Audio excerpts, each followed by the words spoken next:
Hey, fellow Texans, welcome back to the James Show. It's News Talk 820 93.3 FM, WBAP. Yeah, let's go. So the big, beautiful bill is a big, beautiful done deal. All the debate about it. I mean, it's worthy to still debate the merits of it, but it's not like you're going to stop it from passing. It's already happened, and the drama was going down right before the James Show started. Now, as we speak, House Speaker Mike Johnson is talking to reporters about the big, beautiful bill and the vote and how it all went down. I mean, I guess we could cut over to that in a little bit, but let me explain to you a couple of the ugly details of when the sausage was made. And this wasn't even like an hour ago. When did I record this? Yeah, about an hour ago. So here's a little bit of how it goes on in real time. They have the scoreboard on the screen, and it just starts ticking up numbers. You have the Republicans, how many have said yay, how many have said nay, how many have not voted. Below that, it says Democrat, yay, nay, not voted. And this is a familiar screen to anyone who's ever dug into the process because C-SPAN hasn't changed their graphics since 1988, I think. But with that being said, let me give you a little bit of the play-by-play as it was happening. One of the things we were watching is that they could only afford to have 3 or 4, was it? I think it was 4 no votes. You could have 3 and it would still pass. So they were really watching, do we have any no votes in here? That's kind of the first thing you were watching on C-SPAN while the votes were being counted. On the Republican line, the nay vote. And you can see the far line, NV, not voted yet, not voting. So there's 27 Republicans left, 11 Democrats, if my eyes are correct. So the Republicans have the majority. If that nay vote stays at 1, it will pass. And it looks like it's Tom Massey out of Kentucky, who is that 1 nay vote so far. Chip Roy from Texas, Republican, often, critical of spending measures, has voted yes. Okay, so from my point of view, everyone who says you're fiscally conservative, everyone who says you want smaller government, you don't have a party. The Republicans just went out there and took a $2 trillion deficit and made it bigger, an annual deficit of $2 trillion with a T dollars, and they just made it bigger. The other side was upset that they cut too damn much. Really, they cut stuff? They made government bigger. Overall, there wasn't cuts. But, some of their programs may get curtailed and just a small, minute amount compared to the amount of spending we've increased. So this is something that makes me roll my eyes so hard when people talk about, oh, they're a threat to democracy, or they're a threat to our democracy, or Donald Trump's a threat to our democracy. How about not being able to vote for someone who would make the government smaller is a threat to democracy? How about no matter who you vote for in either party, government just keeps getting bigger? We have the illusion of choice, but we don't have a choice. Doesn't matter who you vote for, doesn't matter who you donate to, doesn't matter what sign you put in your yard. Government is always going to get bigger. And me and Thomas Massey are the only recalcitrant idiots swimming against the stream here, I guess. And that doesn't make me special or anything. I don't understand all of you other people, all of you. I feel alone on an island. And like, James, don't you feel weird standing in a crowd and telling everyone else they're wrong? Yeah, it does feel weird. But I don't understand how you limited government people can still support this. It's a big, beautiful bill. For who? Most of what it did is just continue the last Joe Biden spending plan. And I'm tired of all the, well, James, you got to compromise. You can't get everything you want. I never get anything I want. Never is the compromise for smaller government. If every time we, air quotes, make a compromise, governments get bigger, then one of you wouldn't make it a compromise. Maybe I make a compromise every damn time, and that's the problem. It's like, well, James, you're just ticked because you didn't win. No, this affects you. Because we keep growing government, because we keep growing the deficit, we all got a 25% pay cut in our standard of living over the last 5 years. Do you understand that? We got Elizabeth Warren and AOC that are worried about someone might miss a food stamp out there. How about everybody's groceries went up 25%? You can't say you care about the little guy and not care about that. Not care that you just gave everyone a 25% pay cut, and we're continuing that same trajectory, which means over the next 5 years, we're all going to get another 25% pay cut. You understand, if you made $100,000 starting in 2020 and we continue on this path, by the time you get to 2030, you will only be able to buy $50,000 worth of stuff with it. That's a pay cut. We're all getting a pay cut. I know you can't see it. But all this deficit spending, all this printing of money, all adding to the money supply, It's your pay cut. It is a cut in your standard of living. And for I hear all the time people scratching their head. They're like, I don't know, man. I can't seem to get ahead. I work harder. I took up some extra shifts, worked some overtime, took on an extra client, took on a side job. I'm making more money than I ever have, and I can't barely seem to stay in front of my bills. That's right.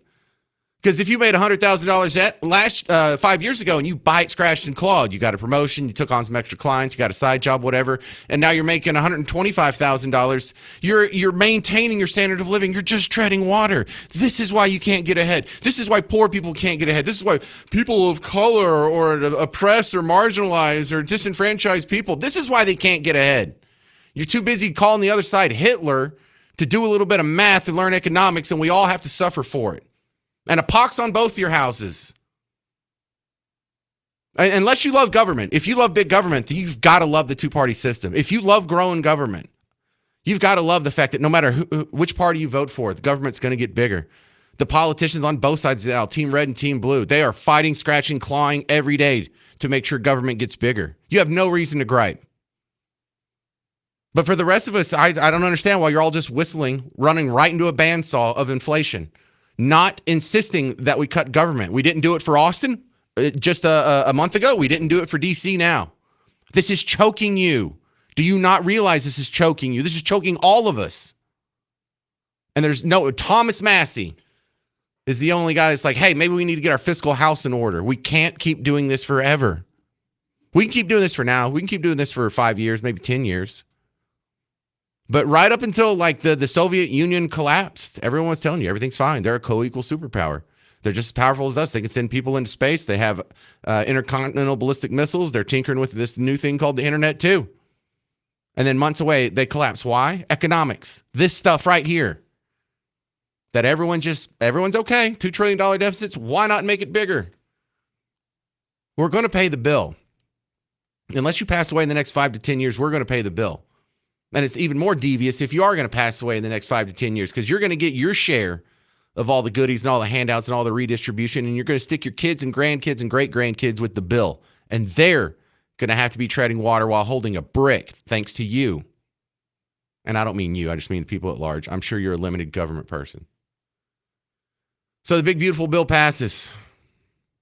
If you have a reaction to what I got to say, 800-288-9227. I'm going to play you some of the reaction that we're already getting across the media, and I'll dip in on this press conference that Mike Johnson has. If there's anything of interest to you, you'll hear it next on The James Show. News Talk 820 and 93.3 FM WBAP.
Hey there, welcome to the James Show. News Talk 820, 93.3 FM, WBAP. We're talking about the big, beautiful bill. It just passed out of Congress, and it's done. There's no more reconciliation conference committee. Got to go to the Senate, got to go to the House, whatever.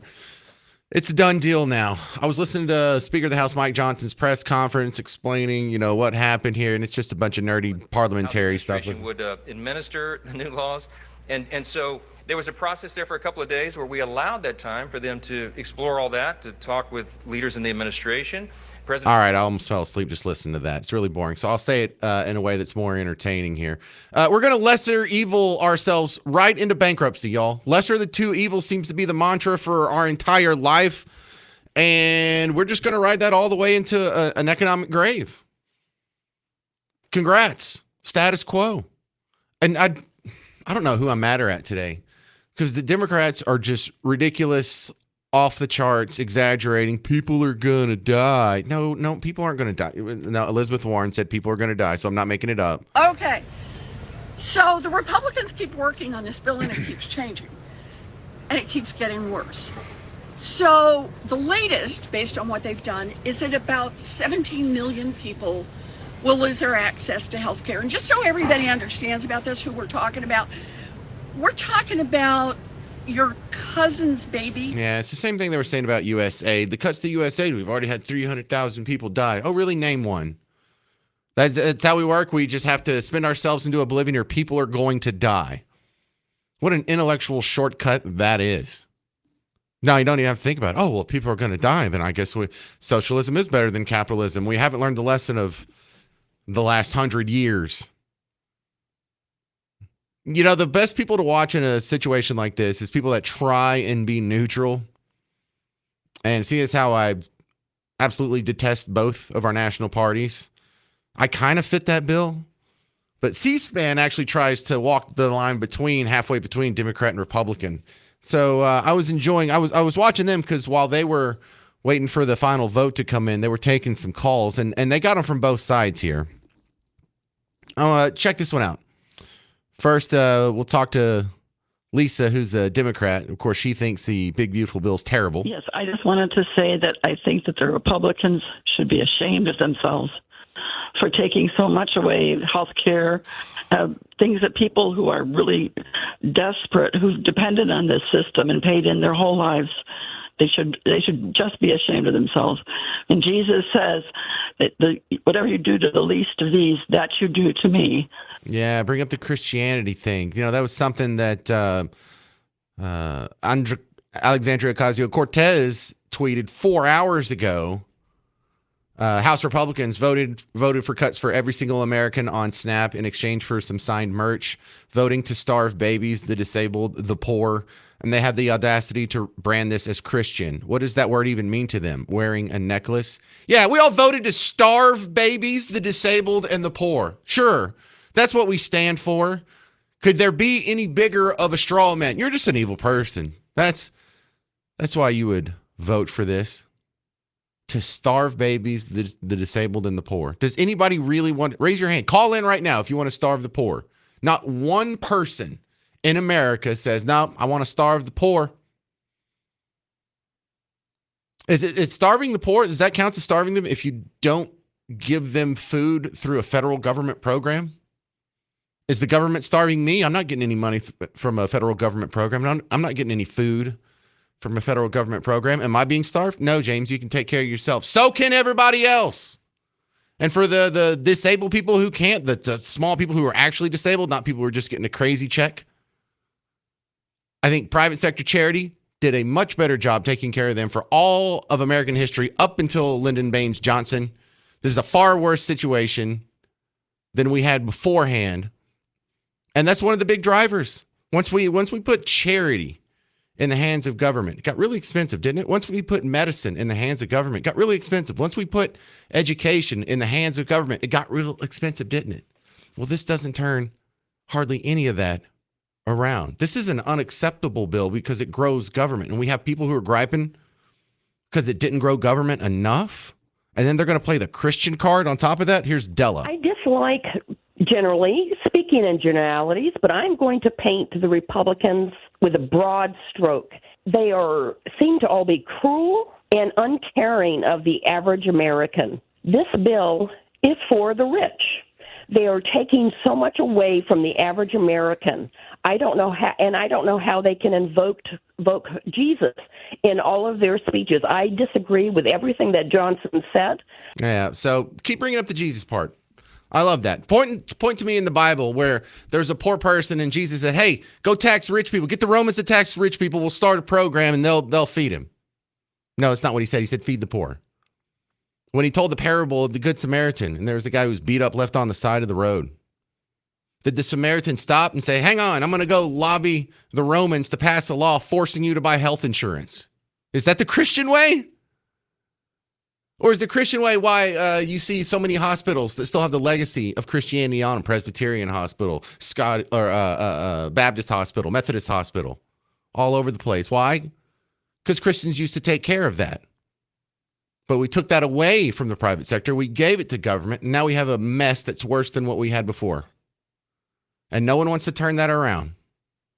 They just want to try and use it against us, this cudgel against us. Oh, yeah, what kind of Christian? We had a guy from Arlington actually call in on C-SPAN while I was watching the vote. Steve. Number one, I've heard some callers talking about the Democratic Party. Well, the Democratic Party hadn't done anything for this country, first of all, except spin, spin, spin. And so they really don't have much to say or to what they've done in the past. But I am a Republican, and I do not believe that we should be going into debt to this level. We are sacrificing the young people's future here in America by doing that. I do believe we need to be fiscally responsible, and I do not believe this bill is that. There are many parts of the bill that are done well, but spending and putting us in that level of debt is unacceptable. We're sacrificing our future. Yeah, thank you, Steve in Arlington. Now think about it like this. A lot of people were pointing at the tax cuts. When I say this isn't a conservative bill, this isn't a fiscally conservative bill, it grows government. They say, well, it has tax cuts in it. Okay. If you get an 8% tax cut, but over the next 5 years you have 25% inflation, you lost more than you gained. It's still not a fiscally conservative bill because that's the real taxes you pay. It's your tax rate plus the inflation. It's the actual taxes you see and then the invisible tax of inflation that happens whether you agree to it or see it on a piece of paper or not. This is JJ in Wiley. If you want to be after JJ, 800-288-9227. We're talking about the big, beautiful bill. What do you think, JJ? They said, JJ, is this your one? Okay. What I'm going to tell you, first off, I'm going to tell you shouldn't be giving out any kind of information one way or the other. You're the organizer. But number two, y'all need to know what a Ben Franklin close is, and you go down the best and then the worst, you're going to find out this bill is fantastic. There are some stuff in it that's bad, but there's more good than it is bad. And anybody that's against it needs to pack up and get out of our country because you're not deserving to be here. Well, I'm against it. Should I leave? Excellent. Yes, sir. Okay. I would say that in a heartbeat. Well, I'm going to stay, even though you want me to leave. I'm sorry you want me to leave. Well, I understand. All right. But that's, I understand you're thinking where you are, but you're all wet with it, so that's your choice. Well, does it bother you that government spending goes up, the federal debt and deficit both go up? Well, that bothers me, but there's some other stuff in there that's taken care of that's been needing to be taken care of that we have a chance to get rid of that we'll never have a chance again. That's why. Once it gets in and gets there, there are some things in there that can be negotiated and restate and redone. That's why I called Ron Johnson and told him, I said, you got to vote for it because the basic side, if you don't, you're a traitor to the country. Because what you have is that you can take care of some other stuff later to fix, but you can't redo what we're getting rid of. But we never get back to the cutting part. See, this is what I've heard my entire life. No, we just got to do this right now. We can get back in the future and actually cut. And once you've been told that for 30 years, you don't believe it anymore. That we're never going to get back to the cuts, are we? Because none of y'all stand with me. On either side, both of y'all are okay with Democrats and Republicans. Y'all just want to grow government until it collapses. Well, fine. I'm going to stand here and I'm going to say it, and y'all can just disagree with me all day. 800-288-9227. 800-288-9227. More on the big, beautiful bill. I'm James Parker. It's News Talk 829 93.3 FM WBAP.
Hey there, welcome back to the James Show.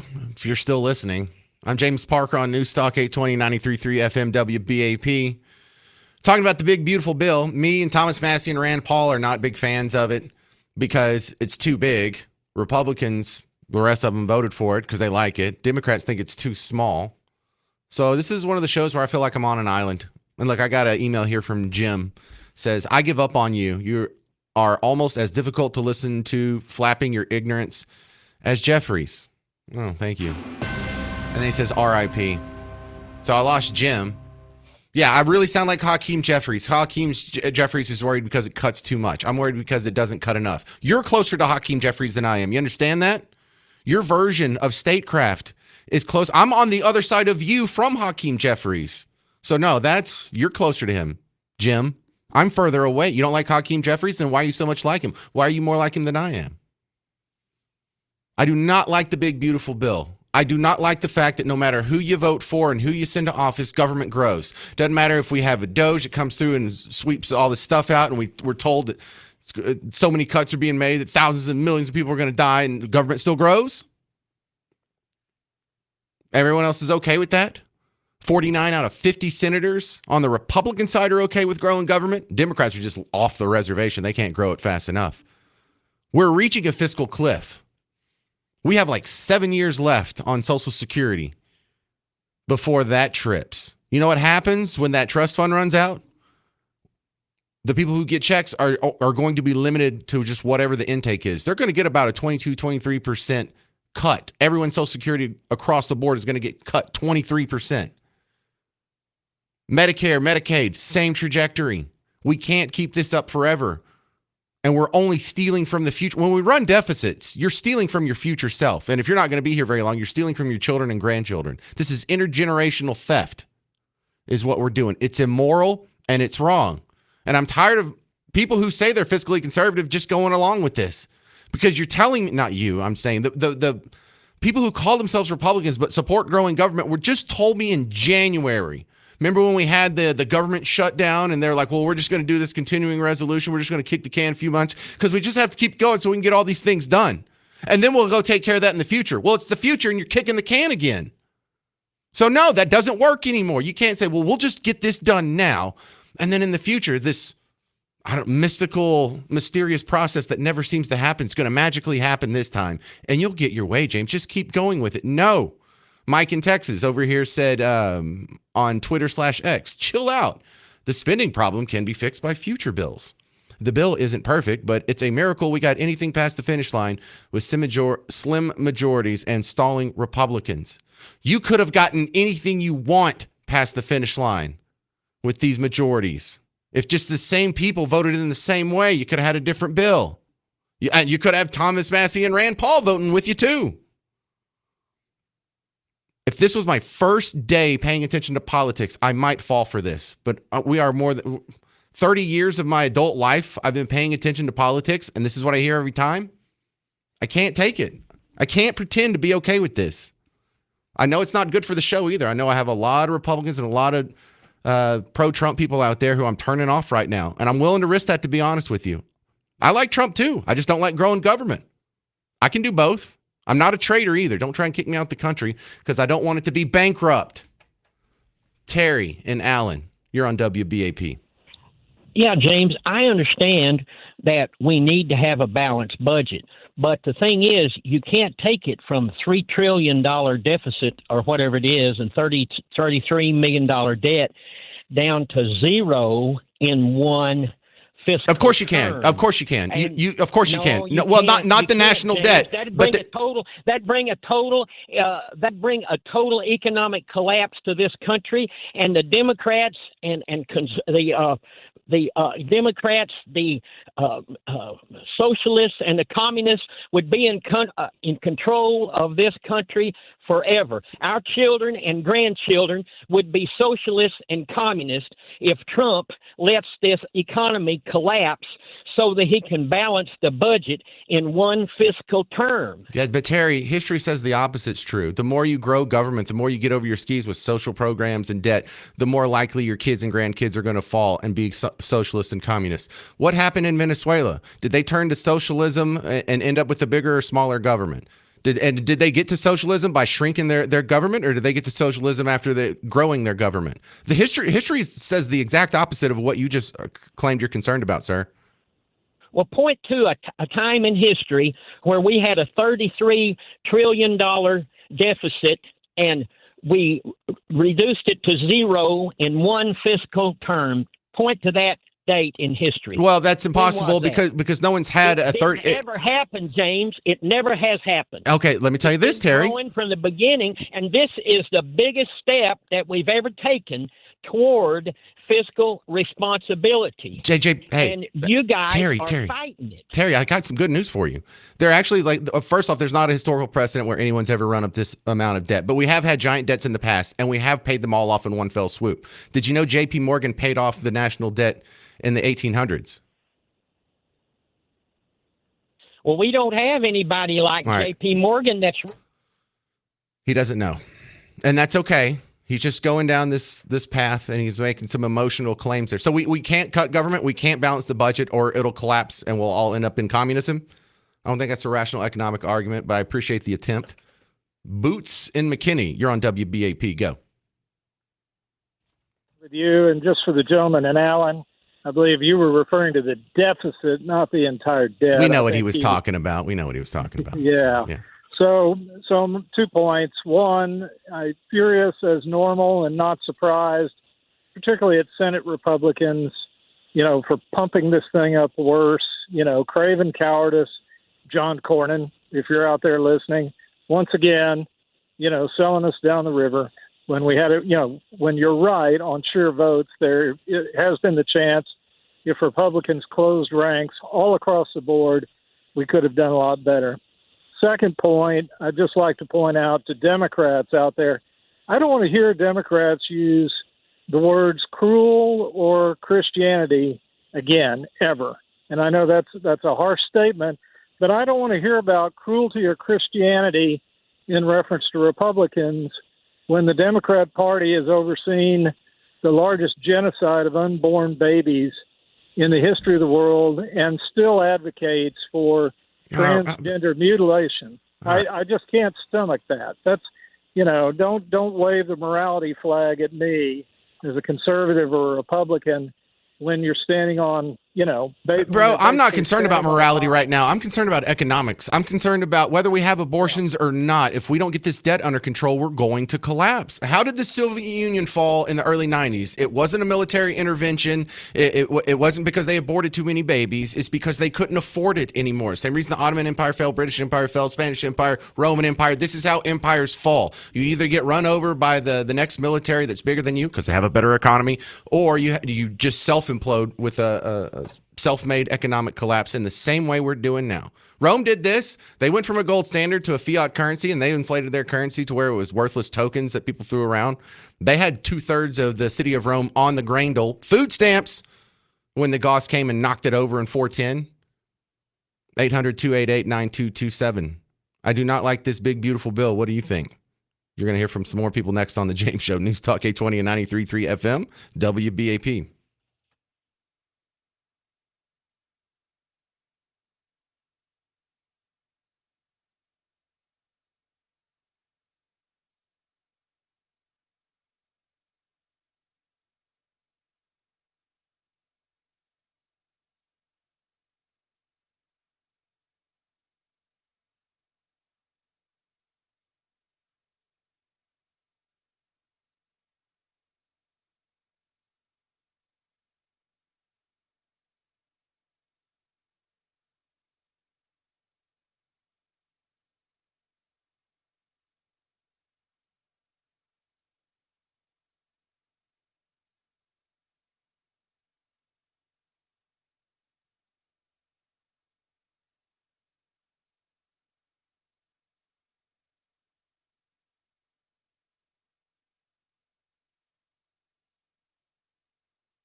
Hey there, welcome to the James Show, News Talk 820, 93.3 FM, WBAP. If you're just joining us, I'm over here getting beat up by the listeners and people on emails and Facebook messages and stuff because I have a very not popular opinion, and I understand that. I know you probably disagree with me too. I don't like the big, beautiful bill, and not for the same reasons the Democrats don't like it. Oh, look at all these cuts. Oh, the 11 million people are going to lose their access to health care. Well, I wish it was all of them. Were you trying to make me like the bill? Griping about the cuts? That's the only part I like. Yeah, isn't that ironic? The only part I like about the bill is the parts the Democrats are saying is why they're not voting for it. But I'm just mind blown because over and over, and now almost 23 years of being on talk radio, I have people who say they want limited government, people who say they're fiscally conservative, and they go out and they castigate me for wanting a balanced budget. I don't understand these people. I don't understand it. And I'm getting tore up from the floor up over here. If you've never emailed me before and you want to tell me how sorry I am, james@wbap.com. My next guest, she might be beating me up too, Raven Harrison, regular guest on the show. You can check out our website, ravenharrison.com. Your thoughts on the big, beautiful bill passing?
When do we ever shrink government?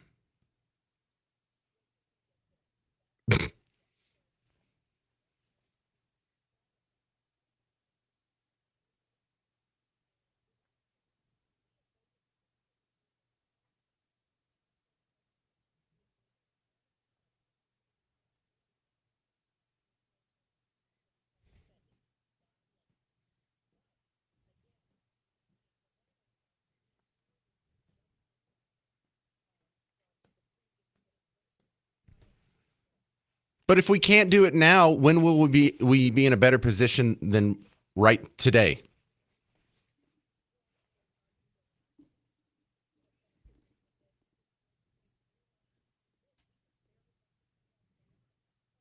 Wait, but Raven, we have a couple guys that are actually in my position voting against this bill because it grows government and they want government to shrink or at least stop growing. And they're over here getting beat up. In fact, I've got Rick sending me an email saying Massey and Fitzpatrick will be looking for a new job soon. Go back to playing your game show segments, Rick and McKinney. Thanks, Rick. Thanks. So we do have people that want smaller government, and they're being treated like pariahs.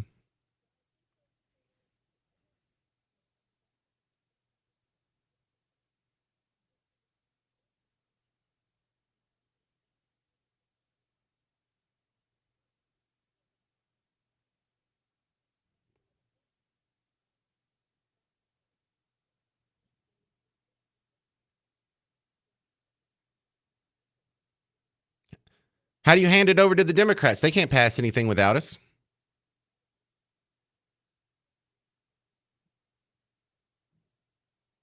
We have majorities in both houses. They can't pass anything without Republicans. They can't pass anything.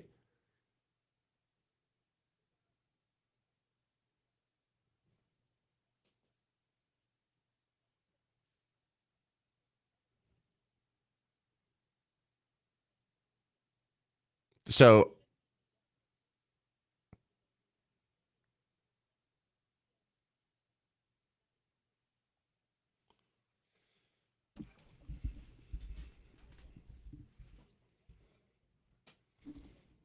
I've heard that for 30 years though. Like, we've just got to do this now and we'll get to the cuts later. We just got to pass this now. We just got to get a win now and we'll get the cuts later. And after 30 years of that, I'm like, no, I want the cuts now. And you're not getting my vote or my support, or I'm not even going to say nice things about the big, beautiful bill until we get that. So that's where I'm at. I've been burned too many times with this stuff.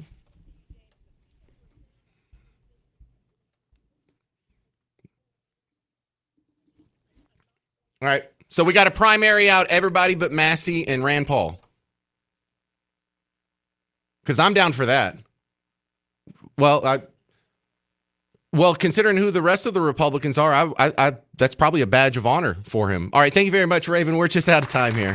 RavenHarrison.com is her website. She's running for office, running for Congress. So if you're looking for someone to donate to, start with her. She's awesome, and she's a regular guest and a good friend of the show. 800-288-9227, 800-288-9227. I will continue fielding some very hot opinions on the big, beautiful bill next on The James Show. It's News Talk 820, 93.3 FM, WBAP.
Hey there, fellow Texans. Welcome back to the James Show. I'm James Parker on News Talk 820 and 93.3 FM, WBAP. Welcome back to the big show.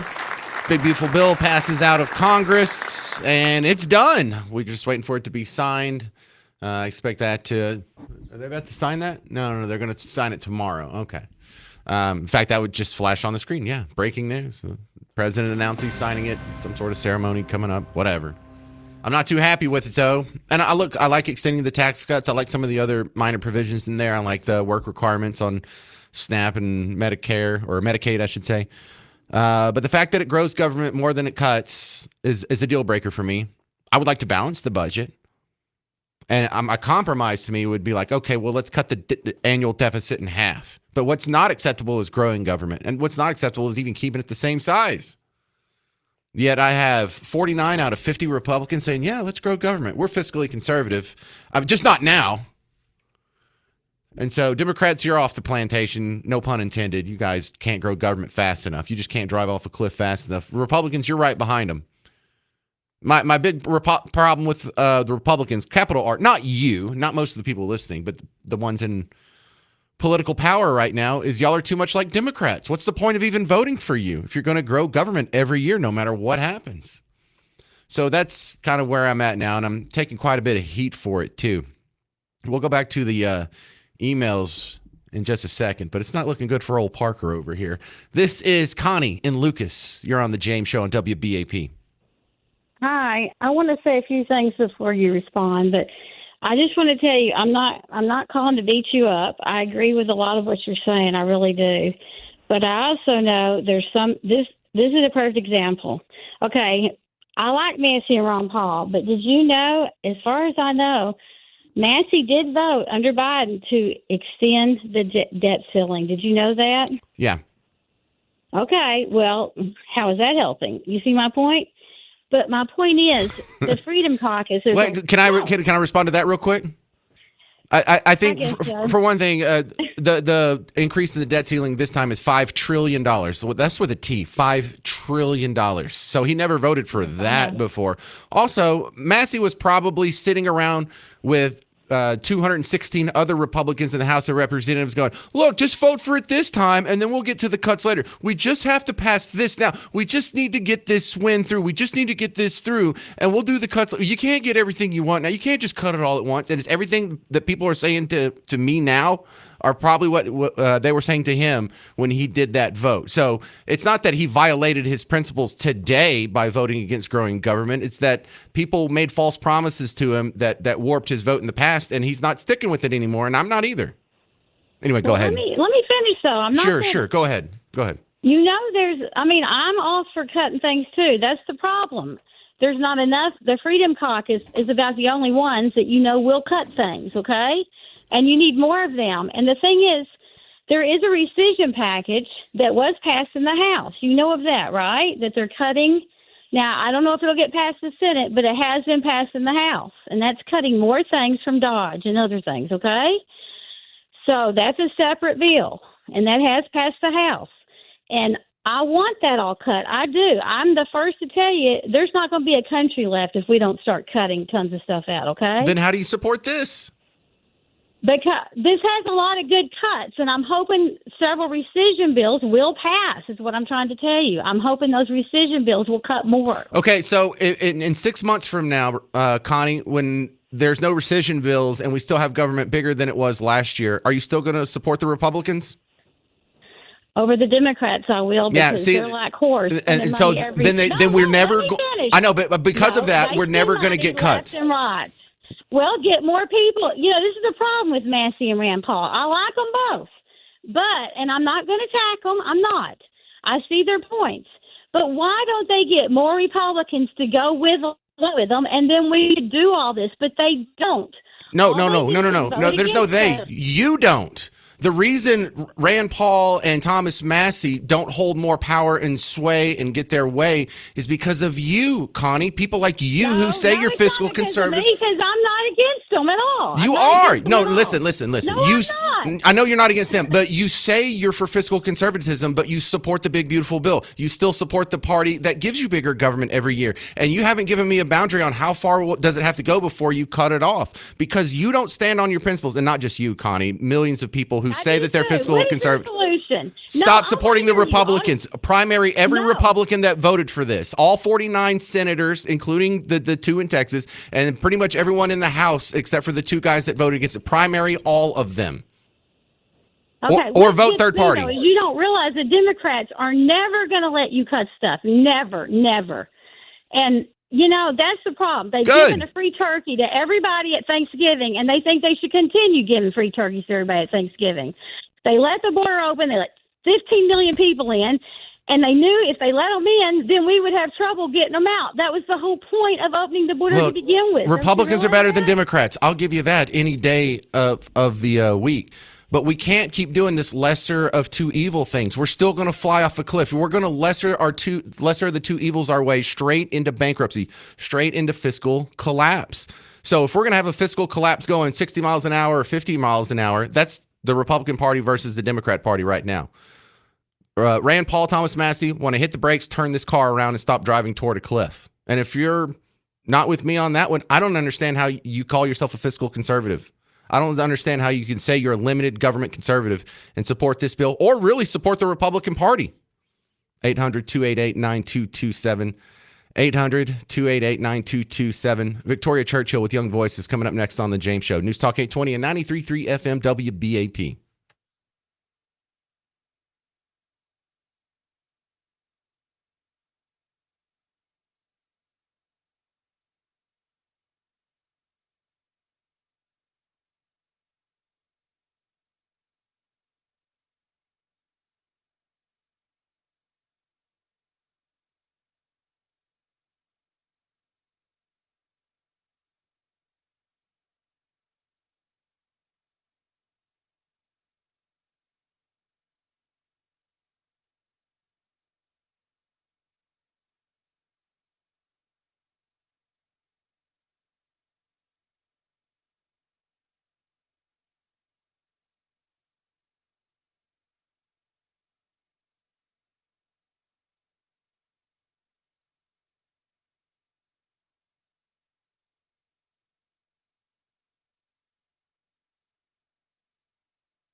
Hey there, welcome back to the James Show, News Talk 820, 93.3 FM, WBAP, the big beautiful bill. It's official, passed today.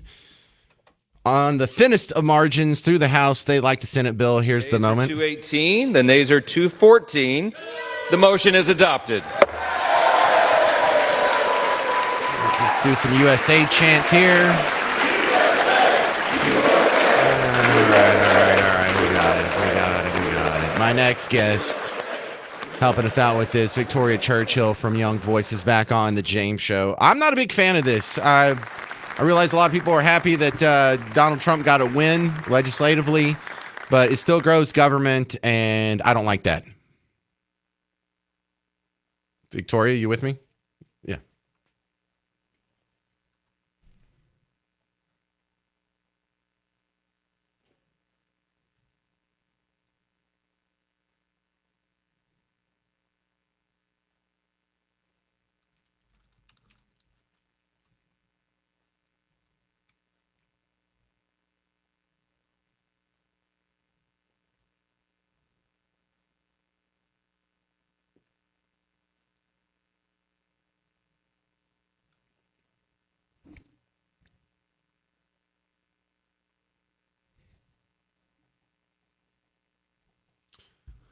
Well, Victoria, I'm looking to you for some good news. I keep being promised by people who support the big beautiful bill, people in emails and callers and what, that no. Look, we just had to get this across the finish line, and then we have these rescission packages that are going to be coming through. What's the word on those? Do we have these rescission packages waiting on deck, or are people just trying to gas me up?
All right, Victoria Churchill, Daily Mail. What does the Congress do next?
right? Well, be in touch because I like getting updates from people on the ground in D.C. Sitting in the galleries was Victoria Churchill from the Daily Mail. Thank you very much for the update. All right, we return to the phones. 800-288-9227. This is Charlie and Burnett. You're on WBAP. Hey, James, can you hear me? I can, Charlie. Go. Hey, thanks for being a voice of sanity and reason out there. I love your show. Anyway, of course, there's so many pieces of this, and I thank you for bringing up the ever increasing federal, but also the state. The state legislators here in Austin did a horrible job growing government. It's also, of course, in all the counties. Here in Burnett County, we've had nothing but incredible growth of government, and very few people fighting against that. But couple of points I'd like to make. As long as the government borrows money from the Federal Reserve, which is a bank, and they print they print money out of nothing, and as long as that is there, we will never have a balanced budget. Actually, and again, you're obviously a student of history. I've heard you say a lot of things that most people. Yeah, well, it's not impossible. We have a strong incentive to not have a balanced budget, but we did sort of accidentally balance the budget in 99, 2000, and 2001. That is correct, and but there's so many pieces that increasing productivity, which is one thing that Trump is very good at, as well as the tariffs are very good parts of all this. But the ever increasing, just off the cliff, like you said, we're driving off the cliff. But I think there's something actually even more sinister here, and nobody seems to have touched on it. Can you do it quickly? We're down to 30 seconds. Yeah. I think the ultimate goal is central bank digital currency, Hegelian dialectic, crash the existing system and switch to a central bank digital currency. And that's where we're going. All right. I think a lot of people agree with that. I think a lot of people are not nearly as far down the economic rabbit hole as the rest of us, but I appreciate the call, Charlie and Burnett. A lot of people do need to hear that. 800-288-9227 if you want to join the discussion about the big, beautiful bill. Joining me next is independent journalist Sarah Fields here in Texas. She's going to talk about the big, beautiful bill, but also some inside info on that trucker crash that killed 5 of our neighbors outside of Terrell last week. That's coming up on the James Show. News Talk 820 and 93.3 FM WBAP. Hey, homeowners. James Parker here for Blue Ribbon Roofing. Yeah, you see all the clouds outside? You see we're not done with nasty weather just yet. So if you have any doubts about your roof, if you're just missing one shingle, that is reason enough to call Blue Ribbon Roofing and schedule your inspection. Why? Because it's free. If your roof is fine, they'll tell you it's fine. It won't cost you anything, maybe 40 minutes, hour tops of your time. That's it. But if you do need some help, they'll tell you, here, we could just patch it for this amount of money. Or if you, God forbid, need a whole new roof, they'll help you through that pain in the neck insurance process.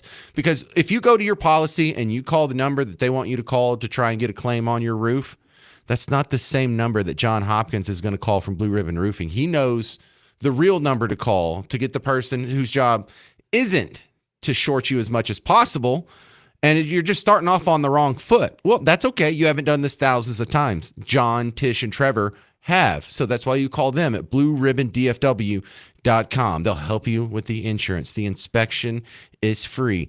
The handsome guy on the radio says they're awesome. blueribbondfw.com.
Hey there, welcome to the James Show, News Talk 820 93.3 FM, WBAP. I am your host, James Parker. My next guest, Sarah Fields, independent journalist here in the great state of Texas, who's broken some great stories for us in the past. And we'll talk about the big, beautiful bill second. I want to start with info that I saw first from you, so let's go ahead and give you proper credit, Sarah Fields, on the trucker that killed 5 out of Terrell. Now, you get double credit for this because you were the first person I got the reporting from on the real story behind the trucker who killed 5 in Austin earlier this year. And so, you know, if I had a nickel for every time some strange immigrant who didn't speak English killed 5 Texans in a crash that could have easily been prevented, I'd only have 2 nickels, but that's still too many.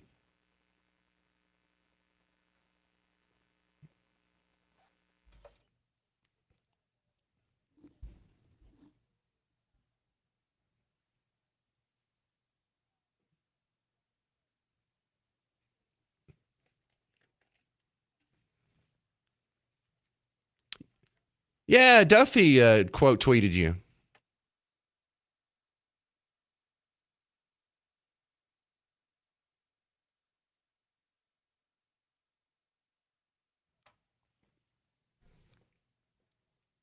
Whoa, whoa, whoa, whoa.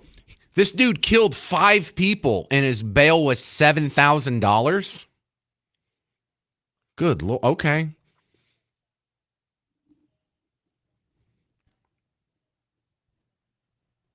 All right. Well, what do we know about this fella in Terrell?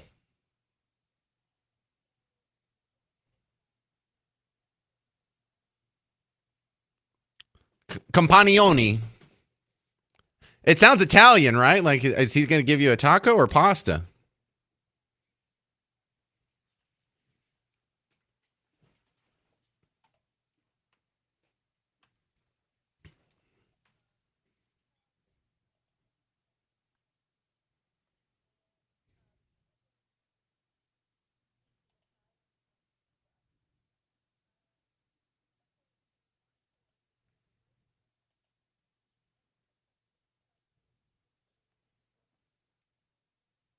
You mean like from Spain? How do people in Cuba get a Spanish passport?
Yep.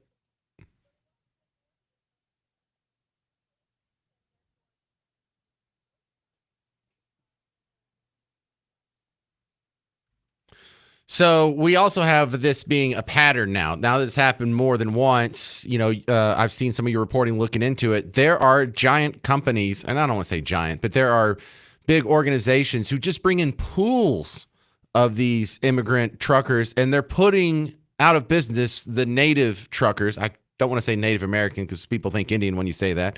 But I mean, it's not even a race thing. White, black, Latino, whatever nationality you are, the American citizen truckers who used to have these jobs are being undercut by this nefarious system. So it's not only crashes that are a problem, there's an economic problem.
Oh, well, there's no way this dude did, because in the arrest report it said he's 5'8", 308 pounds, and I think 308 was generous because this guy looked like Grimace from the Happy Meal box.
All right, Sarah, we've got 1 minute left. This all sounds shady. What do you think is going on here?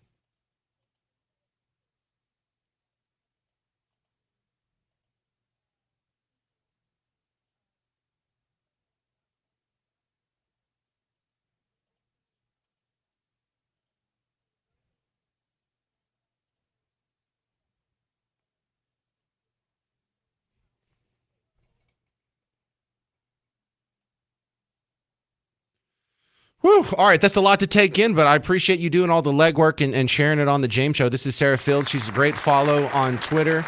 And what's the new outfit you're pushing? Faith, freedom, faith, or something like that?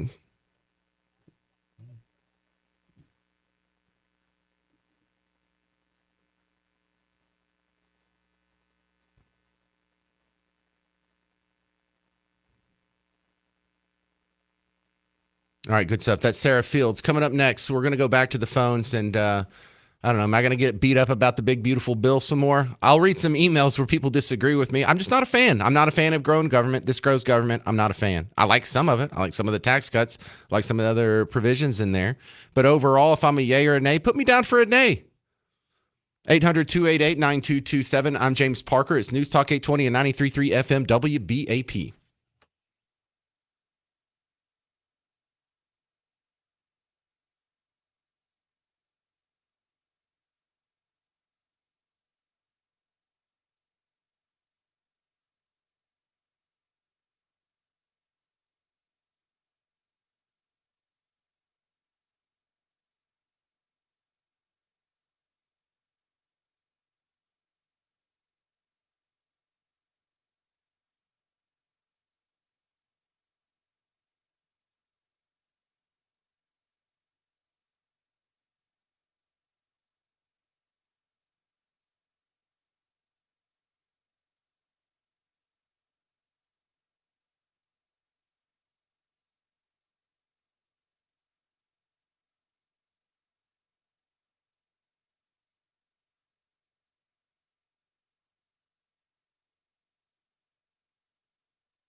Hey there, welcome to the James Show, News Talk 820 and 93.3 FM, WBAP. I am your host, James Parker, continuing discussions about the big, beautiful bill. A couple of the emails here. Now, I'm saying I'm getting beat up. It's mixed. It's about 50-50 over here, but 50-50 is not normal. Usually it's like I get 19 people say I agree with you for every one person that disagrees. So 50-50 is pretty brutal over here. I was compiling them on the last couple of breaks here. And a couple of quick emails, and I'll get back to the phones. 800-288-9227. Paul says, hey, listening today, understand your pain. The problem is Dems and reps eating from the same trough. I voted for Trump because I was sick and tired of my vote going for not and didn't want the Dems to control. I hope he knows what he's doing. As long as he keeps going after corruption on all levels, which I think is the most important and should lead to a better fiscal policy, I will be very happy. Getting a lot of that. This is Kevin, who sent me a Facebook message. He says, I'm with you. Not sure why we even have a debt ceiling. I'm just hoping Vince is right on the rescission packages may cut some, but I have my doubts. Takes balls to be honest in this situation. You get an attaboy. Those don't come cheap from an old hillbilly. Here's another one, Tom in Rockwall.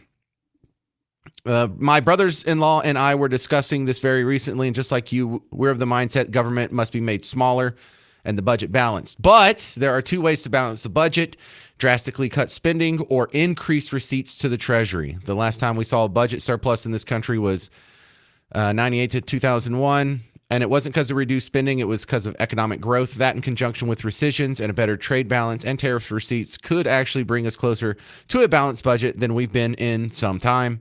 Unfortunately, this is only theoretical and only time will tell. As it's scored right now, it will bring the deficit up. It's about $2 trillion this year. It will add 207. I mean, it's not, yeah, $2 trillion this year. It will add 270 billion. So it'll be 2.27 trillion next year. So yeah, if we get some magic cuts in the future that balance the budget, then I can support this, but we don't have those. So I can't support this. But I'm watching people who say that they're fiscally conservative. I'm watching people who say that they want government to be smaller. It's today wouldn't bother me too much. This is what it's been my entire life. And I've really only been paying attention for 30 years, 23 of it in talk radio.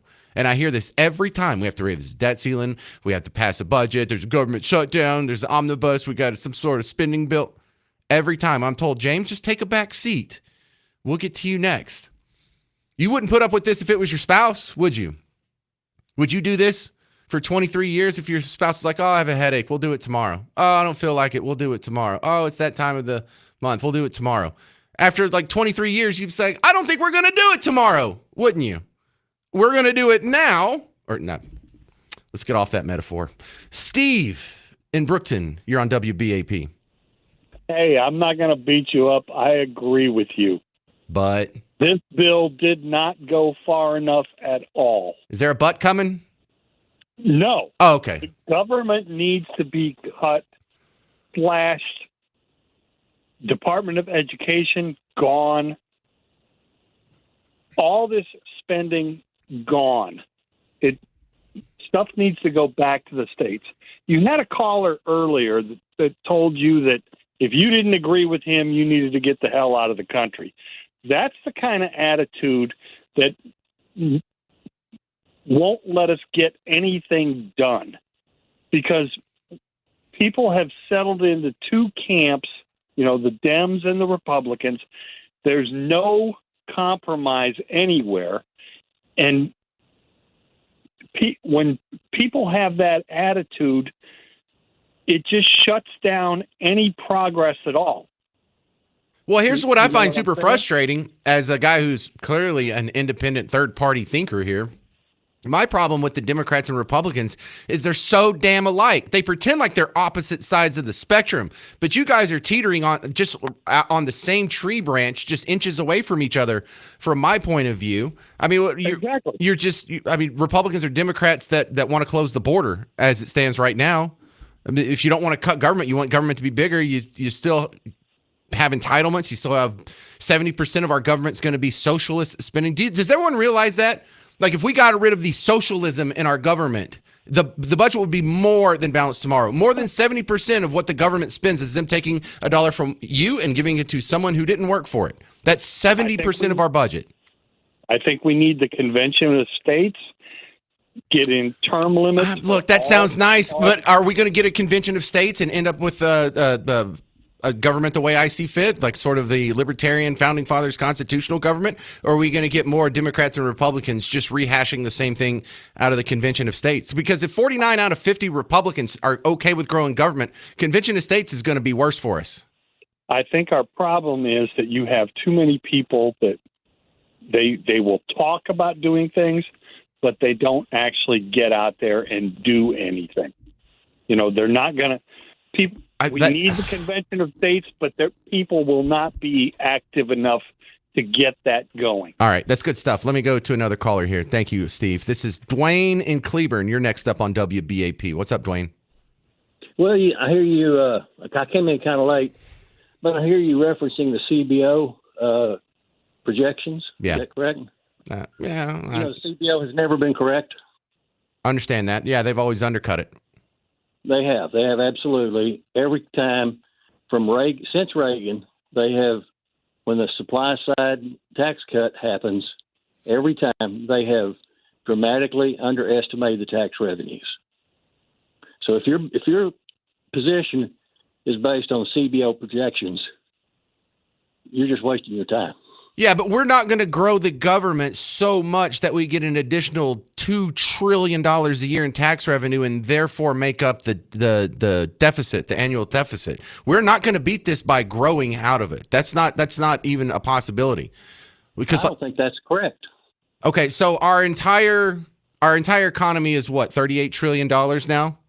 And if we have a tax rate of Trump's first term, they projected tax revenue with the cut would go down $1.5 trillion and went up 1.5. They were almost $3 trillion off.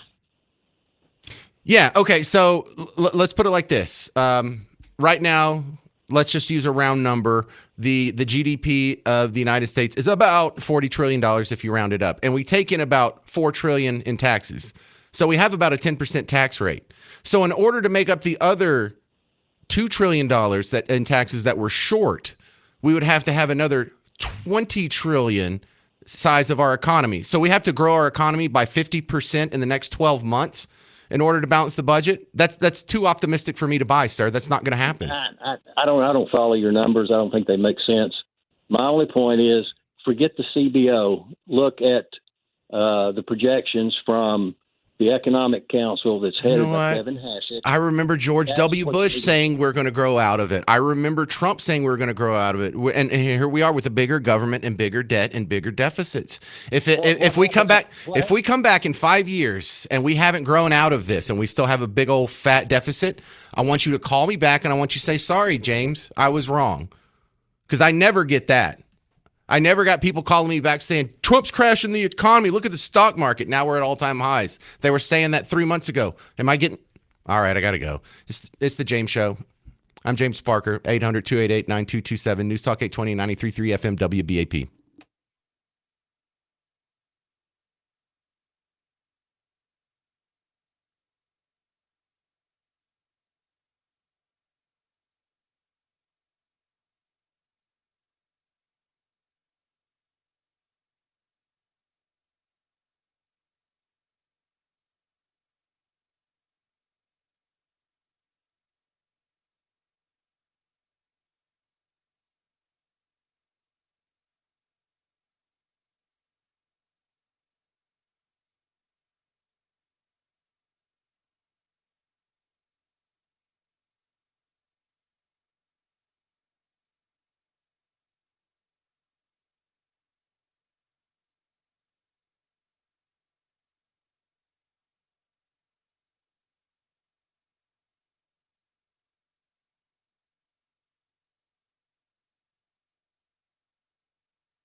Hey there, fellow Texans. Welcome back to the James Show. I'm James Parker on News Talk 820 93.3 FM, WBAP. Big, beautiful bill passes. Some think it grows government not enough. Some think it grows government, and that's okay. I'm one of the few people, I think I'm in the minority here, and that's okay. That's okay. I don't like it because it grows government. And I'm tired of never getting the government to shrink just even by a penny. I'm tired of being told, well, we'll just do this time, and then we'll take care of the cuts in the future. Well, we just got to do this now, and then we'll cut in the future. And I'm not even upset at Democrats today. You guys want bigger government. You guys win every time. Y'all have no reason to be upset. They're having a big protest tomorrow in downtown Dallas at City Hall over the big, beautiful bill. Why? You get you people who love big government, you never lose. You never have to compromise. I have to compromise. But let me give you a couple of examples of what I'm talking about here. We have a guy telling me that, well, we have to do this because it's better than passing nothing.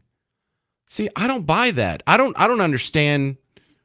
I don't understand this mindset. Well, if it's your first day, if you just came out of high school and you're 18, or maybe came out of college, and it's the first time you're really aware of what's going on, and people tell you, no, we just got to do this today, and in the future we'll take care of the actual cuts. They're coming up though. Don't you worry.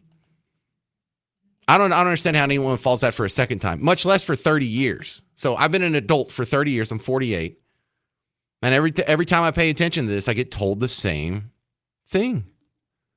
Here it is. This text rep that tweeted me this. I agree with you in principle on needing more cuts, but I guess I also understand passing what we have the votes for instead of not passing anything at all.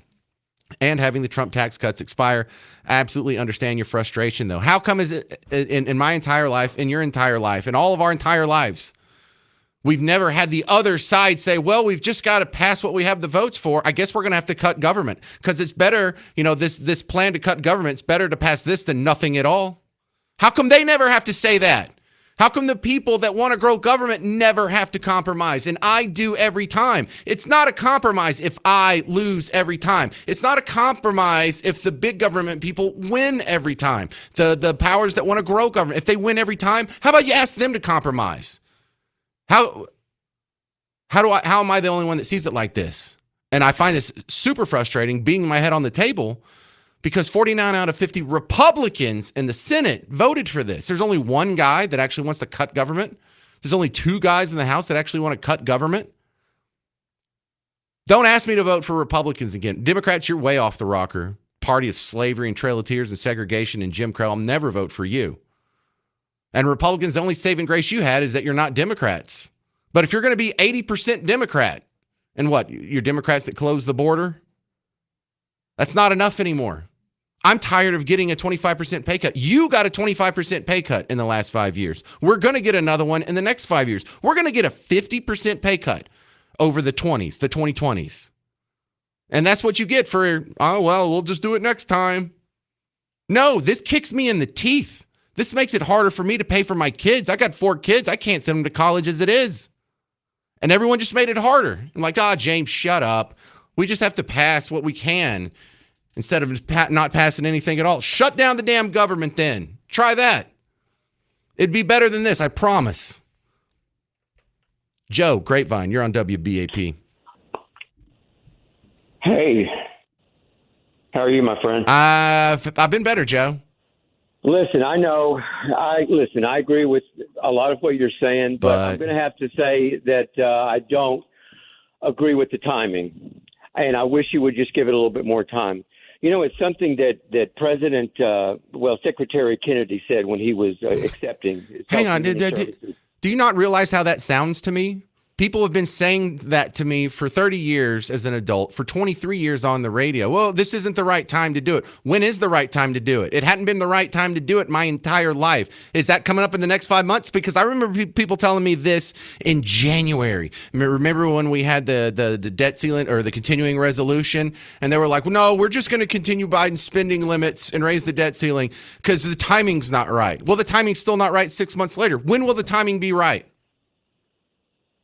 did we have President Trump as president during these 30 years you're talking about? We did not. Actually, we already had 4 years of him. Yes, and look here, yes, I'm we glad you did. brought this up. Hang on, I'm just going to pot you down for a second. I don't want to be rude, but I pulled this, and just in case I got a call like this, Donald Trump back in 2018 passed one of these. There was a government shutdown and there was an emergency, and we actually had it shut down, and we couldn't go to like national parks or whatever. This is him in 2018 saying, because he wanted a balanced budget, and they brought him some trash like they brought him this time. And he said, all right, I'll sign it this one time, but I'm never doing it again. There are a lot of things that I'm unhappy about in this bill. There are a lot of things that we shouldn't have had in this bill, but we were, in a sense, forced. If we want to build our military, we were forced to have. There are some things that we should have in the bill. But I say to Congress, I will never sign another bill like this again. I'm not going to do it again. And he's going to do it again tomorrow. And I'm tired of being told that we just got to do it this time and we'll get to the cuts later. Are you still with me, Joe? Sure. I'm letting you talk. Oh, okay. I see. I feel bad because I don't want to beat you up. You're sort of the avatar for the people who have told me this for the last 30 years. And so I don't want to just dump on you. I'm just trying to explain where I come from. Well, let me see if I can tell you where I'm coming from. Okay. We voted for President Trump. Trump learned from his first 4 years, and he has a whole different team, a very talented. I've heard that from so many different people. He has a very experienced team. He learned from that. There are things that he knows as far as national security, border security, the economy, how our ammunition and our arms have been depleted, our money situation, our economy. He knows all of that, much more, even to a national security level that can't be discussed with us. A lot of this has to do with border security. We already know the direction that the Democrats wanted to go with the economy, but there's a difference here this time. What's the Trump difference? Has been the kind of president that he's made a lot of promises, and he hit the road immediately. Executive order after executive orders, even though he's had people object to him. I remember Secretary Kennedy said when he was being accepted. He said, a lot of people said, don't trust Trump. Oh, you better get it in writing. And he said, I want you to know, everybody, that with just his word and a handshake, he said he's done what he said he's going to do. And I don't know if you heard the last 30 minutes. Bro, he said he was going to cut government, and it's not cut. It's getting bigger. No, James. Did you hear the last 30 minutes of Vince Scolinet's show? I did I'm not. Sure who okay. Listen, I'm out of time. Can you do it in like one sentence? He said that there was the president talked to them. The president can make cuts, and that's what changed their mind because he has been a man of his word, and I believe that he is going to do that, and I'm going to trust him. Okay. And he has stood up and stood by so many things he has said. That's what changed those men's mind. They were in the same line you were, James, but they believed what he said. He still has the power to make cuts. Let him do it. That's what people told me the first term of Trump. That's what people told me during George W. That's what I've been told my entire life. No, I trust him. It's going to happen, James. Here in just a few months, you don't know what's going on. There's super secret things that we couldn't all possibly know, but we're going to get cuts in the future. That doesn't work for 30 years. All right, coming up next, the great Jim Varney from Real Clear Politics, has a great story on some wasteful spending that's going to blow your mind next on The James Show. News Talk 820, 93.3 FM, WBAP.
Hey there, welcome to the James Show. It's News Talk 820 and 93.3 FM WBAP. I am your host, James Parker. Top story of the day, big, beautiful bill jumps its final hurdle in D.C., and it will be signed. We just got breaking news. It will be signed by President Trump during the James Show tomorrow at around 4 o'clock. I say around because they say 4 o'clock. Do these things, Garrett, you've been in radio for just a couple of years. You probably already know. Do these things ever start on time? Yeah, he said 8 years, and no political press conference has ever started on time.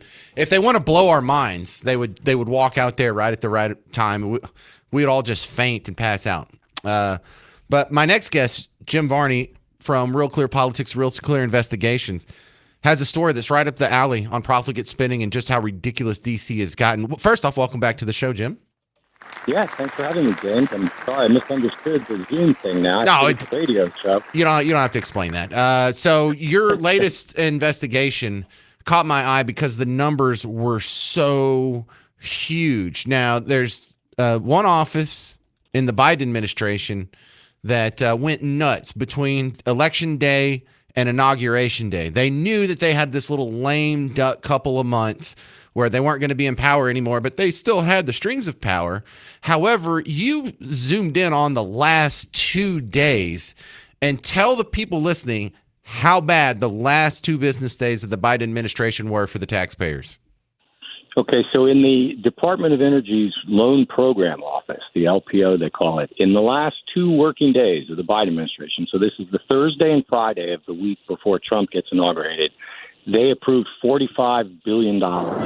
In 2 days, they spent that's like $22 billion a day in air quotes loan programs. And we know a lot of times that these things don't end up having to be paid back. The companies will go out of business or declare bankruptcy, or they'll get waived or wiped out in some future spending bill. So yeah, that's kind of nuts. What do they usually spend this program? What's their normal spending like if they did $45 billion in 2 days? Right, and remember that the $45 billion, the last 48-hour blowout, that was on top of what the other work they'd done since after the election, which totaled $93 billion. So if you remember last October, I wrote a story about how the EPA had spent $27 billion and they'd given it to these kind of sketchy nonprofits that didn't have any assets and some politically connected people on their boards. This is more than 3 times that, and it represents more than 10 years worth of what the LPO had put out previously. So the LPO is like this sort of quiet office traditionally, right? It was founded to sort of help nuclear projects, and it's just kind of been this backwater. And what really made it flush was the Inflation Reduction Act, which really was a climate bill, as they even admit that now. And that just pumped, scores of billions of dollars into the EPA and the DOE and all these things trying to achieve the green energy revolution. See, that's how you can tell Varney went to the Ivy League. He uses words like scores. It was scores of billions of dollars, not tens of billions. Thank you, Abraham Lincoln. We're talking with James Varney from Real Clear Politics, and his latest article on Real Clear Investigations has a bunch of people asking, well, they're going to get away with it, right? No one's going to go to jail for this. You can steal from the American taxpayer. Well, I think you're probably right that no one's going to go to jail for this. Now, we should say that not all of this money has gone out the door. If you remember, one of the things that the EPA did was they took $20 billion and put it with Citibank. So take it out of Treasury's control and really handcuff the incoming administration. That was what the guy was saying was throwing gold bars off the Titanic, if you remember that. Yep. Well, this is an even bigger thing, but at least all the money hasn't gone out the door. So what they're doing now in DOE is trying to go through these things step by step. Unfortunately, a sort of subtle change in the Federal Register took away some of the protections that the taxpayers would normally have in the loans. And so these things were carved out really on favorable terms to the recipients in many cases. So the money that has gone is probably gone. Whether or not they're going to be able to deep six what's left, that sort of is still an open question. That seems so wild that anybody can spend that much money, because this is about the same amount of money that Elon used to buy Twitter. And I remember being told that, well, instead of spending that money on a stupid platform, he could solve world hunger. Sounds like we could have solved world hunger twice with the Department of Energy spending just since the election to inauguration day. No concern there. Yeah, I haven't done the math on that. I don't know what it would break down to if you just wrote checks for every American. But I mean, this is just an example of what the government's been doing for a long time, right? And to your point on that, P.J. O'Rourke said, 40 years ago, that if you just tallied up all the money that the federal government is spending on pass-through programs and divided it by the number of poor people in the United States or those that live under the poverty line, you could just write checks to everybody, no poverty in the United States. Now, you wouldn't have much government either, but that gives you some idea of how much they're spending. All right. The other thing I like about your article here on realclearinvestigations.com, Jim Varney, is you go through this list of people that have gotten this money in the past and they're already out of business. Man, what a scam that is. Right. You remember the Solandra. I'm sure you remember that in the Obama administration. I think that was around $540 million. Well, here, one of them was $3 billion to a company called Sonova, which is a solar energy company. And since they got the money in mid-January, they have filed for bankruptcy. Another company that got a loan called Li-Cycle, L-I, then Cycle, they have also filed for protection from creditors. I don't know if it's officially a bankruptcy. And you say they just got their loan in November. How do you go out of business after a $440 million loan in November? Well, the Sonova one, I think, was in January. The Sonova one was January. Li-Cycle was November. Yeah. Just it's crazy. So they're blowing through this money, going out of business just fast as they possibly can. And what happens to that money? No one cares. No one follows up. There's no paperwork on it. It is just absolute, just plain as day theft. James Varney, I wouldn't know about this if it wasn't for you. So thank you very much for being on the James Show. Thanks for having me, James. All right, go check out this article, realclearinvestigations.com. His name is James Varney. Friends call him Jim, but he's written online as James Varney. It's good stuff about what's going on with your tax dollars. And if you're wondering why your groceries are going up too fast, this is a big reason why. We can't stop spending, can we? Back on the big, beautiful bill, we got some updates coming up next on The James Show. News Talk 820 WBAP, now on FM at 93.3.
Hey, welcome to the James Show. I'm just finishing up an email. People not too happy here. That's all right. I'm one of the few people. Am I the only one with principles around here? Not to say you don't, but I am just floored. I'm floored that so many people who call themselves conservative, so many people that say they're for limited government, they want a smaller government, can go support this bill. And I do have a lot of people who are saying, I support this bill, but I hate the spending increases. It drives me nuts. We should do better. But there are people out there, the guy I was just responding to, Bob, who actually, nice guy on most days, sends me email from time to time. He says, you would have voted for the largest tax increase in history. That's not much of a libertarian. I guess you think being a shock jock helps your ratings. You should really read the bill. It does cut spending, but cuts taxes more. No, I would not have voted for the largest tax increase in history. I understand that at the end of the year, the way the tax laws are written, the Tax Cuts and Jobs Act will sunset from 2017 and all our tax rates will go up, and this would have extended them. But that's not me affirmatively voting for an increase in taxes. Go ahead, split the taxes off into its own bill. You think I'd support that? Of course I would. And I've admitted that I like the tax increase part. There's a few other things I like in there too. But I put my foot down because it grows government. And yeah, that is libertarian. Thank you very much. And no, being a shock jock helping my ratings, this is not helping my ratings. If I wanted to just say the things that would help my ratings, I would come out here and I would shine Trump all day. I wouldn't be turning off people like you, Bob, or risking turning off people like you, Bob, by saying things that I know are going to be unpopular. This isn't a shock jock thing. If this sounds shocking, maybe you're just not used to people being honest or being credible. But yeah, this shouldn't shock anybody that a person on a conservative talk station wants a smaller government. That's the least shocking thing I could possibly, or should be the least shocking thing I could possibly say. The shocking thing for me is 49 out of 50 senators that call themselves Republican just voted for a bigger government, bigger deficits, bigger debt, a $5 trillion increase in the debt ceiling. This is Vic in Dallas. You're on WBAP. Go. Hi, James. Thanks for your perspectives. So let me pick up. You said it'll add about $5 trillion. So today, the GDP is $27 trillion, right? But if you look at the bill very carefully, and I'm a small business owner, the benefits of the tax cuts, the increased wages, the tax relief for seniors, the job creation, standard deduction, all of those will have significant benefits. And the biggest issue is if these tax cuts were not extended, it would have a catastrophe, on the economy in terms of a small business person. So I do understand the concerns of the higher, larger government, but I do want to say this. The president and President Trump does have enormous amount of powers to reduce costs as we go forward. So even after we pass the bill, it's not necessary that we'll keep spending more. So what are your thoughts on that, James? Why didn't he do that from January till now? If he has this magic rescission power that none of us have ever seen be exercised in our entire life, and he could have been doing it for the last 6 months, why didn't he? Good question. I mean, DOJ was a good start, right, to begin with. And then he's been dabbling with so many other things like, border security, immigration, and those things. But I think if he's making a commitment, as I heard him a couple of days ago, that irrespective of the bill, the agenda to continue to reduce cost will continue. I think that's positive. But as a small business guy, I kind of get excited about the bill being a conservative. Yeah, but you realize how much we would have to cut? We would have to cut 40% of the government through these rescission packages. So I've never seen it happen before in my life, so I have, a pretty reasonable expectation that it's not going to magically happen this time. So I couple that in the context of every time we get to one of these forks in the road, whether it's the fiscal cliff or there's another government shutdown or a continuing resolution or whatever, I'm always told, well, we just have to pass this now and we'll get to the cuts in the future, and it never happens, Vic. That's why I think the best metaphor I've come up with that probably sticks is if your wife told you, not tonight, we'll do it tomorrow, for 30 years, you wouldn't believe her anymore. James, you're funny. Well, I'll leave you with this, James. At the end of the day, I do appreciate your point about $5 trillion, but $5 trillion over 10 years for a $27 trillion economy, we have to look at the delta between what we anyway would have spent and $5 trillion. And my rough math tells me that's about a couple of trillion. And I think we can cover up by, the government continuing for 3 years and cutting costs. So that's the macro picture that I want to share with you, James. But I appreciate the opportunity. Yeah, you're saying, yeah, we can run up that much debt and still stomach it. All right, fine. I'm not fine with it. I'd say we need to stop this. One day, this is going to collapse on a long enough time scale. The United States is not going to be the first infinite country. And thank you for your call, Vic. It's not going to be the first infinite country. I just want you to think when you've seen a superpower collapse in your life. It was the Soviet Union, right? You remember that? They were a co-equal superpower. And everything from Red Dawn to Rocky IV, to the Cold War.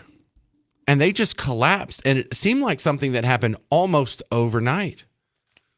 And if someone, came out a year or two before they collapsed and they said, yeah, the Soviet Union's about to collapse, they'd have been laughed out of the room. What do you mean, this co-equal superpower? You have no idea what you're talking about. They're not going to collapse just like that.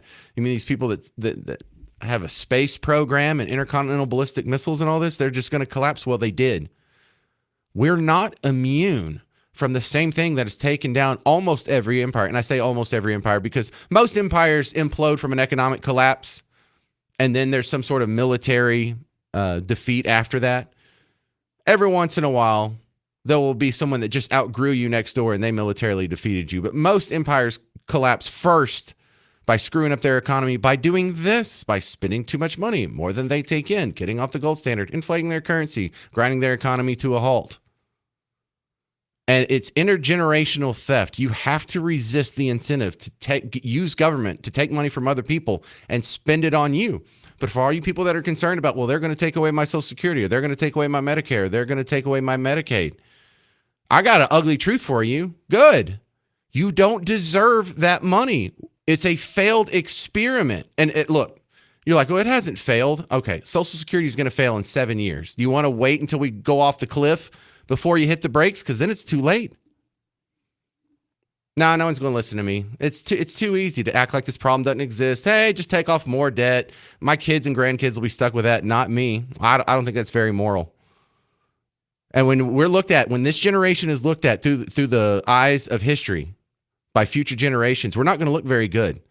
We're going to take a country that was handed off to us by our grandparents and their parents that was stable. It was the most powerful country in the world. And then we took trillions of dollars of the Social Security Trust Fund. We spent it on ourselves. We took incoming contributions and we spent it on ourselves. Then we took our contributions and we spent it on ourselves. And then we're going to leave the next generation with 40 trillion something in debt, no entitlements, no social safety net, no money, nothing but bills and a broken economy. And they're not going to look very kindly on us because what we're doing right now, it's nice and it helps, but it's greedy and it's immoral. 800-288-9227, 800-288-9227. You'll hear what AOC thinks about the big, beautiful bill passing coming up next on The James Show. It's News Talk 820, 93.3 FM, WBAP.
I don't even want to look at the emails anymore.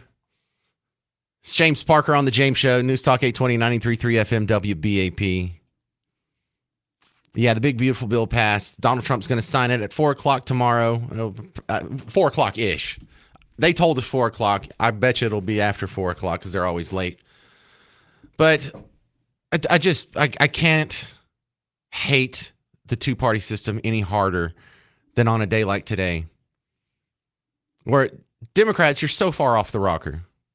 I mean, I can't believe you as a party even exist. You're one of the worst human rights record of pretty much any organization in human history, except for like Genghis Khan. Think about it. The party of Jim Crow, slavery, Trail of Tears, internment camps during World War II, the KKK, segregation, making people poo in a different bathroom based on the color of their skin. Y'all are messed up people. Y'all have terrible burning crosses, all that. Now you look around anytime there's a riot or a Foot Locker set on fire, we know it was your team. So no, not you guys who are socialists and don't even know it half the time. You guys are just beyond the pale. But the Republicans are supposed to be the counterbalance to that. Yeah, they want big government to be so powerful they control every aspect of your life, from your health care down to your paper straw. You're supposed to be the counterbalance to that, and you don't want to stop growing government ever. Oh yeah, we got all these Doge cuts. Really? Because they're griping about entitlements being cut. Entitlements being cut. No. Entitlements need to be gone. When I say I want entitlements cut, I mean I don't want any more entitlements. I don't mean I want to trim 10% off of the edges. So I don't have a party. I can't support either one of these parties that for my entire life, for your entire life, grow government every turn. Good economy, government grows. Bad economy, government grows. We're in wartime, government grows. We're in peacetime, government grows. Doesn't matter. You've lost me. AOC on the steps of the Capitol just about an hour ago. Not too happy about the big, beautiful bill passing for the exact opposite reason I have. It's one of the saddest days in modern American history. Stop. This is one of the saddest days in modern American history, really. It's just like 9/11. Saddest day in... Stop it. It's one of the saddest days in modern American history. This is the largest withdrawal and ending of health care in American history. 17 million people in our country, 17 million Americans in our country are going to lose their Medicaid. They're going to lose their ACA insurance. Small business owners are going to have their healthcare costs skyrocket, and people are going to have their SNAP and WIC cut back. People are going to go hungry. People are going to get sick. Yeah, I know. Honestly, people are going to stub their toe on the coffee table. People are going to fart in elevators. People are going to get it stuck in traffic. People are going to they thought it was a fart and it turned out to be something more. It's just going to be terrible, y'all. Everything in the book they're going to throw at you. 17 million. Does that sound like a lot of people who are going to lose benefits through the social programs just at the federal level? Does that sound like a lot? How many people do you think are on some federal government assistance program right now? We're in a nation of about 340 million people. You would think, well, we already have like a social safety net for the people who fall through the cracks and, can't take care of themselves. Most of us can take care of ourselves. We're sentient adults capable of trading our labor for wages, if not starting our own business. How many do you think are on some sort of government assistance? How many people are you paying for with your taxes is the better number? You got to think, well, the indigent, what is it, 5% of us? So 1 out of 20? Well, that wouldn't be too bad, because 5% of us, that'd be about what, 16 million, 17 million? Oh, so 5% of us are going to lose our coverage. That's what it is? Yeah, but there's 100 million people on government assistance programs right now. Almost a third of the country. You don't think that's too much? You don't think 17 out of 100 million people could lose their benefits and be just fine? I mean, you're not taking away their health care. You're giving them their own bill. Look, if you went to lunch today and you went to Chili's and I paid for your food, okay, I could see how you would say, James provided you with food. But if you went today and you got your own bill and I didn't pay for it and you had to pay for it yourself, did I take your food away from you? No. So it's just incredibly dishonest language. When they're saying healthcare, they mean healthcare coverage or healthcare assistance or healthcare subsidy or stipend or program or something. But no one's taking away anyone's healthcare. They might just have to pay for it themselves, or if they're going to get help from their fellow man, it would be through private voluntary donations. What a shock. Chris in Fort Worth, you're going to be the last word on this. Go. On WBAP, go. Hey, James, I agree with everything you're saying, and I love what you're saying because it's right. And you need to take the adoption that I have. I hate them all. Oh, I've been there. They're all a bunch of liars. They don't cover for us. They cover for themselves, and if we get anything, that's just a side benefit.